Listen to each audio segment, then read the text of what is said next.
Capítulo 4. O Castelo do Silêncio. Sozinho, o cavaleiro cautelosamente enfiou a cabeça pela porta de entrada do castelo. Seus joelhos tremiam, o que, por causa da armadura, provocava um leve som metálico de chocalho. Temendo que Rebeca pudesse vê-lo, juntou forças e entrou corajosamente, fechando a porta atrás de si. Por um instante, desejou não ter deixado a espada, mas Merlin prometera que não haveria dragões para matar, e o cavaleiro confiava no mago. Ele adentrou a imensa antessala do castelo e olhou à volta. Viu apenas o fogo que fulgurava na enorme lareira de pedra situada em uma das paredes e 3 tapetes no chão. Sentou-se sobre o tapete mais próximo do fogo. O cavaleiro logo tomou consciência de 2 coisas. Primeiro, parecia não haver nenhuma porta na sala que levasse a outras partes do castelo. Segundo, o silêncio que fazia nesse castelo era extraordinário, misterioso. Ele percebeu com um sobressalto que o fogo nem mesmo crepitava. O cavaleiro considerava o próprio castelo silencioso, principalmente naquelas épocas em que Juliet permanecia dias seguidos sem falar com ele, mas o silêncio ali era incomparável. O Castelo do Silêncio foi bem nomeado, ele pensou. Nunca em sua vida se sentira tão sozinho. Subitamente, o cavaleiro foi surpreendido pelo som de uma voz familiar vinda de trás dele. Olá, cavaleiro! O cavaleiro se virou e ficou espantado ao ver o rei se aproximando dele, vindo de um afastado canto da sala. Rei! Ele disse ofegante. Não tinha percebido. O que o senhor faz aqui? O mesmo que você, cavaleiro, procurando a porta. O cavaleiro olhou à volta novamente. Não vejo porta nenhuma. Não é possível ver, até que se compreenda, disse o rei. Quando você compreender o que há nesta sala, será capaz de ver a porta que conduz à sala seguinte. Sinceramente, espero que sim, rei, disse o cavaleiro. Estou surpreso de vê-lo aqui. Ouvi falar que o senhor estava numa cruzada. É isso que eu digo sempre que viajo pelo caminho da verdade, o rei explicou. É mais fácil para os meus súditos entenderem. O cavaleiro parecia intrigado. Todos entendem as cruzadas, disse o rei, mas muito poucos entendem a verdade. Sim, concordou o cavaleiro. Eu mesmo não estaria neste caminho se não estivesse aprisionado nessa armadura. A maioria de nós está aprisionada no interior de uma armadura, declarou o rei. O que o senhor quer dizer? Perguntou o cavaleiro. Nós levantamos barreiras para proteger quem pensamos ser. Então, um dia, ficamos presos atrás das barreiras e não conseguimos mais sair. Nunca pensei que fosse um ser aprisionado, rei. O senhor é tão sábio, disse o cavaleiro. O rei riu pesaroso.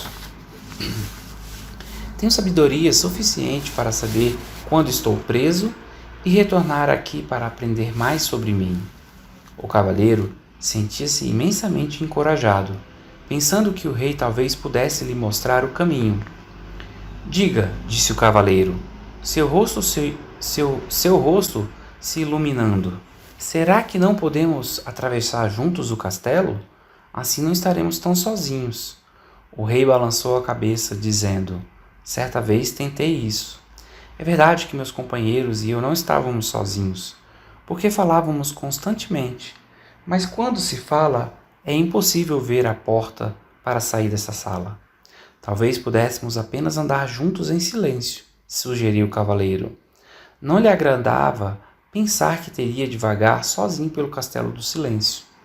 O rei balançou a cabeça novamente, desta vez com mais força. Não, já tentei isso também. O vazio se tornou menos doloroso, mas, ainda assim, eu não conseguia ver a porta para sair desta sala. O cavaleiro protestou. Mas se o senhor não estava falando, ficar em silêncio significa mais do que não falar, disse o rei. Descobri que, quando estava com alguém, mostrava apenas a minha melhor imagem. Não deixava as barreiras cederem e não permitia que nem eu, nem a outra pessoa víssemos o que estava tentando esconder. Não compreendo, disse o cavaleiro. Você compreenderá, replicou o rei, depois que permanecer aqui por um tempo suficiente. É preciso ficar sozinho para deixar a armadura cair. O cavaleiro ficou desanimado. Não quero ficar aqui sozinho, ele exclamou, batendo o pé enfaticamente e sem perceber, pisando no dedão do pé do rei. O rei berrou de dor e deu saltos em círculo. O cavaleiro estava horrorizado. Primeiro o ferreiro, agora o rei.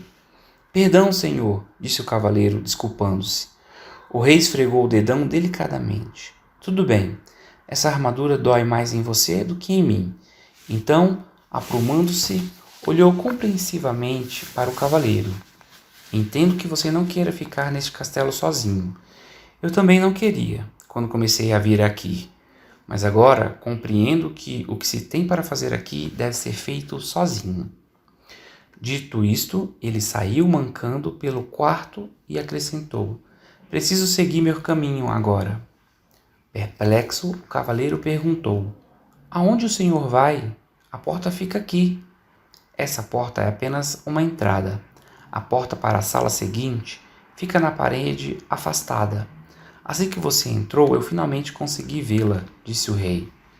O que quer dizer com finalmente consegui vê-la? Não lembrava onde ela ficava das outras vezes que esteve aqui? Perguntou o cavaleiro, pensando porque o rei se daria ao trabalho de continuar voltando.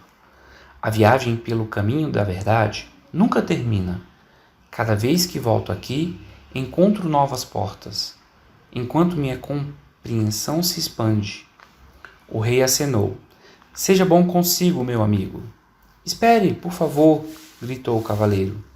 O rei olhou de volta para ele compassivamente. O que é? O cavaleiro sabia muito bem que não conseguiria abalar a decisão do rei. Existe algum conselho que o senhor poderia me dar antes de ir embora? O rei pensou por um momento e disse em seguida: Este é um novo tipo de cruzada para você, caro cavaleiro. Uma que requer mais coragem do que todas as outras batalhas que você conheceu antes. Se conseguir mobilizar a força necessária para ficar aqui e fazer o que tem de ser feito, esta será a sua maior vitória. Dito isso, o rei se virou e esticou o braço, como se fosse abrir uma porta. Em seguida desapareceu parede adentro, deixando o cavaleiro com um olhar incrédulo em sua direção. O cavaleiro correu até onde o rei estivera, esperando que de perto também pudesse ver a porta. Disparando-se com o que parecia ser apenas uma parede sólida, ele começou a caminhar em redor da sala. Tudo o que podia ouvir era o som de sua armadura ecoando pelo castelo. Depois de algum tempo, sentiu-se deprimido, como nunca antes na sua vida. Para se animar, cantarolou duas estimulantes canções de batalha. Estarei lá para pegá-la numa cruzada, meu amor. E, onde penduro meu elmo, é meu lar. Ele as cantou várias vezes e muitas vezes seguidas. Conforme sentia sua voz ficando cansada, percebia que a quietude tornava seu canto inaudível, envolvendo num silêncio total e devastador. Somente então o cavaleiro pôde francamente admitir algo que nunca tinha reconhecido antes. Tinha medo de ficar sozinho. Naquele instante, ele viu uma porta na parede mais afastada da sala. Então caminhou até ela, abriu-a lentamente e entrou em outra sala.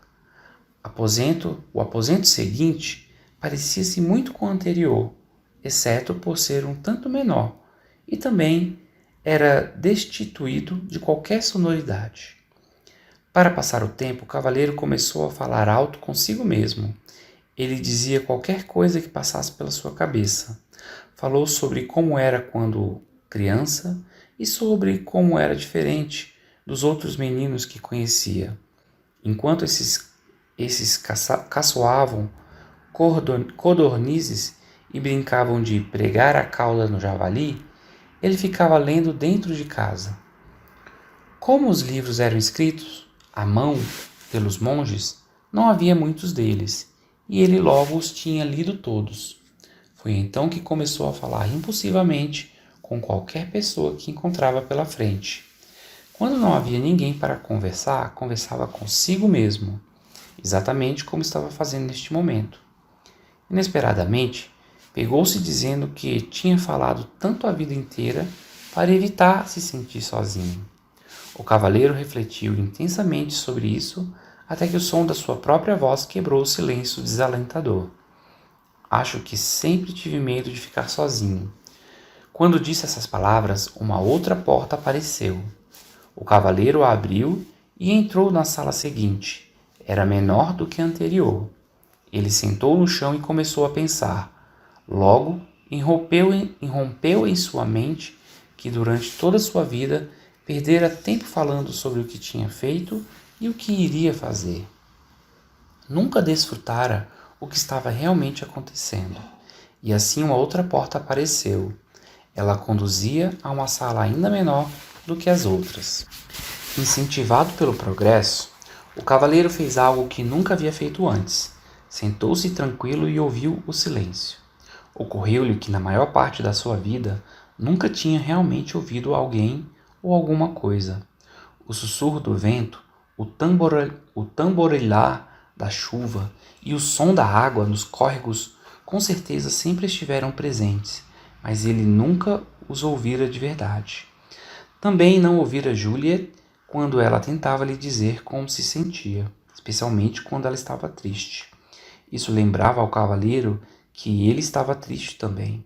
De fato, uma das razões por que passara a deixar a armadura no corpo o tempo todo era que ela abafava o som da voz triste de Juliette. Tudo o que tinha de fazer era baixar a viseira e com isso conseguia fazê-la se calar. Juliette devia se sentir muito solitária, falando com um homem revestido de aço, tão sozinha quanto ele se sentia sentado nessa sala que parecia um túmulo.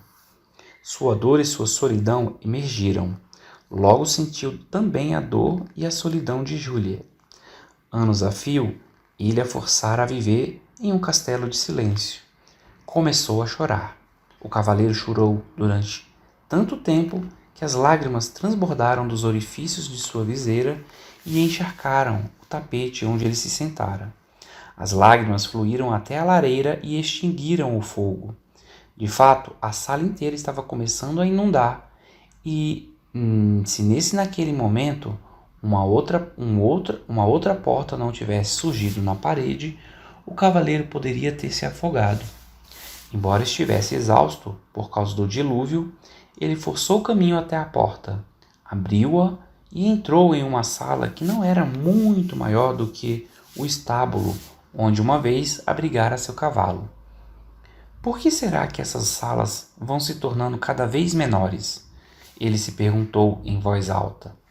Uma voz respondeu: porque você está fechando o cerco sobre si mesmo. Assustado, o cavaleiro olhou à volta. Ele estava sozinho, ou pelo menos pensava que estava. Quem tinha falado? Você falou, disse a voz, respondendo ao seu pensamento. A voz parecia vir de dentro dele. Seria possível? Sim, é possível, respondeu a voz. Sou o seu eu verdadeiro. Mas eu sou o meu eu verdadeiro? Protestou o cavaleiro. Mas eu sou o meu eu verdadeiro? Protestou o cavaleiro. Olhe para si mesmo, disse a voz como uma ponta de desgosto. Sentado aí, meio morto de fome, envolto nessa sucata com uma viseira enferrujada e ostentando uma barba ensopada. Se você é o seu eu verdadeiro, ambos estamos encrencados. Agora preste atenção, disse o cavaleiro. Vivi todos esses anos sem ouvir uma única palavra sua. Agora que ouço, a primeira coisa que diz é que você é o meu eu verdadeiro? Por que não se manifestou antes? Tenho estado por perto há anos, replicou a voz. mas esta é a primeira vez que você fica quieto bastante para me escutar. O cavaleiro estava confuso. Se você é o meu eu verdadeiro, então diga-me, por favor, quem sou eu? A voz respondeu gentilmente. Você não pode achar que vai aprender tudo de uma vez. Por que não dorme um pouco? Está bem, disse o cavaleiro, mas antes de dormir quero saber como devo chamá-lo. Chamar-me? Perguntou a voz, surpresa. Ora, eu sou você. Não posso chamar você de eu. Isso me deixaria confuso. Tudo bem, me chame de Sam. Por que Sam? Perguntou o cavaleiro. Por que não? Veio a resposta. Você deve conhecer Merlin, disse o cavaleiro, a cabeça começando a inclinar de sono. Então seus olhos se fecharam, enquanto ele mergulhava num sono profundo e sossegado. Ao acordar, o cavaleiro não sabia onde estava. Estava apenas cônscio de si mesmo. O restante do mundo parecia ter desaparecido. Somente quando já estava plenamente desperto, foi que percebeu que o esquilo e Rebeca estavam sentados sobre o seu peito. Como vocês entraram aqui? Ele perguntou. Não estamos lá dentro, disse Esquilo sorrindo. Você está aqui fora, Rebeca arrulhou. O cavaleiro arregalou os olhos e colocou-se em posição sentada. Ele observou a paisagem, admirado. Sem dúvida, ele estava no caminho da verdade. Bem do outro lado do castelo, de silêncio. Como foi que eu saí de lá? Ele perguntou. Rebeca respondeu. Da única maneira possível. Você concebeu a saída. A última coisa que lembro, disse o cavaleiro, era que eu estava falando com... Ele se deteve. Queria contar para Esquilo e Rebeca a respeito de Sam, mas não era fácil de explicar. Além disso, tudo poderia não ter passado da imaginação. Havia muito sobre o que refletir. O cavaleiro esticou o braço para coçar a cabeça e precisou de algum tempo para perceber que, na verdade, estava coçando a própria pele. Ele levou ambas as manoplas à cabeça. O elmo havia se desprendido. Tocou a face e sua longa barba descuidada. Esquilo! Rebeca! Ele gritou. Nós sabemos, eles disseram alegremente em uníssono. Você deve ter chorado novamente no Castelo do Silêncio. Chorei sim, confirmou o cavaleiro. Mas como é possível que um elmo inteiro se coroa da noite para o dia? Os animais riram alvoroçadamente. Rebeca ficou ofegante, dando pinotes pelo chão. O cavaleiro achou que ela ia acabar saindo do corpo. Exigiu que lhe contassem o que era assim tão engraçado. Esquilo foi o primeiro a recuperar o fôlego. Você não passou apenas uma noite no castelo. Então, quanto tempo se passou? E se eu lhe dissesse que enquanto você estava lá dentro, poderia ter facilmente juntado mais de 5.000 nozes? Eu diria que você é louco, exclamou o cavaleiro. Você permaneceu no castelo por muito, muito tempo, afirmou Rebeca. O cavaleiro estava boquiaberto, sem poder acreditar. Olhou para o céu e com voz estrondosa disse, Merlin, preciso falar com você. Como prometera, o mago apareceu imediatamente. Estava nu, exceto pela longa barba, e pingava de molhado. Aparentemente, o cavaleiro pegara Merlin tomando banho. Perdoe-me por essa intrusão, disse o cavaleiro, mas trata-se de uma emergência. Não faz mal, disse Merlin, interrompendo. Os magos acabam se acostumando com essas inconveniências. Ele sacudiu a barba para tirar a água. Para responder à sua pergunta, devo dizer que é verdade, você permaneceu no castelo do silêncio por um longo tempo. Merlin nunca deixava de surpreender o cavaleiro. Como você sabia que eu queria perguntar isso? Como me conheço, posso conhecer você. Somos todos parte de um do outro, respondeu o mago. O cavaleiro refletiu um segundo. Começo a entender. Eu pude sentir a dor de Juliet porque sou parte dela? Sim, respondeu Merlin. Foi por isso que você pôde chorar por ela e também por você. Essa foi a primeira vez que você derramou lágrimas por outra pessoa. O cavaleiro disse ao mago que se sentia orgulhoso. O mago sorriu com indulgência. Não temos de sentir orgulho por sermos humanos. Isso é tão sem sentido quanto seria para Rebeca sentir orgulho por poder voar. Rebeca nasceu com asas, você nasceu com um coração e agora o está usando simplesmente como deveria fazê-lo. Você sabe mesmo como fazer para colocar um sujeito para baixo? Merlin disse ao cavaleiro. Não quis ser tão duro com você. Você está indo muito bem. Caso contrário, nunca teria encontrado Sam. O cavaleiro sentiu-se aliviado. Então eu realmente o ouvi? Não foi apenas fruto da minha imaginação? Merlin achou graça. Não, Sam é real. Na verdade, um eu mais verdadeiro do que aquele que você tem chamado de eu durante todos esses anos. Você não está ficando maluco. Apenas está começando a escutar o seu eu verdadeiro. Foi por isso que o tempo passou tão rapidamente, sem que você percebesse. Não compreendo, disse o cavaleiro. Você compreenderá, depois que passar pelo castelo do conhecimento. Então Merlin desapareceu antes que o cavaleiro pudesse fazer mais perguntas.